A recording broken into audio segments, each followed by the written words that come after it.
Hello, welcome to this webinar on using analytical procedures to strengthen your audit. My name is Richard Hemmings and I work primarily with small and medium-sized accounting practices, helping them improve the quality and efficiency of their audits.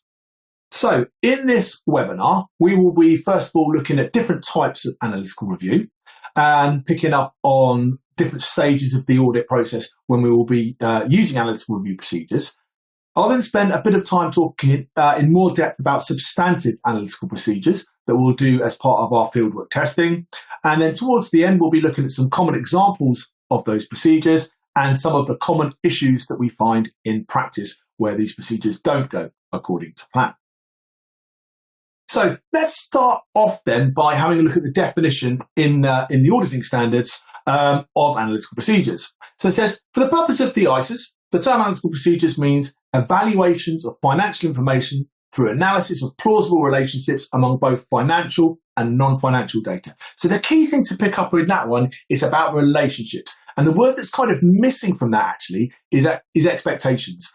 Analytical procedures work well when we've got an expectation of what the figure should be based on some other data, and when we can then compare that expectation to what we actually find in the client's financial statements.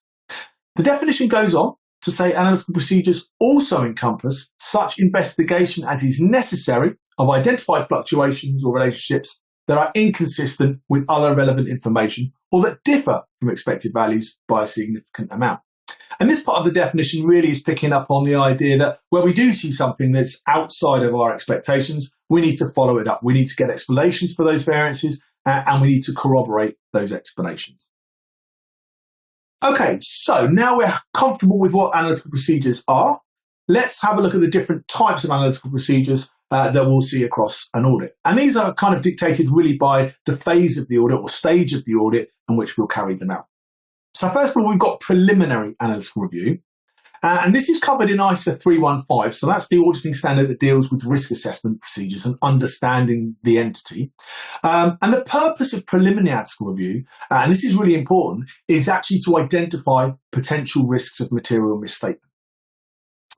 Substantive analytical review procedures are ones that we will carry out at the fieldwork stage, and they are part of our audit approach, part of our gathering of evidence to support the figures in the accounts. And then final analytical review is also covered by ISA 520, as with substantive analytical procedures. And these are procedures we carry out towards the end of the audit to help in drawing our overall conclusion as to the financial statements being in line with our understanding that we've gained during the audit.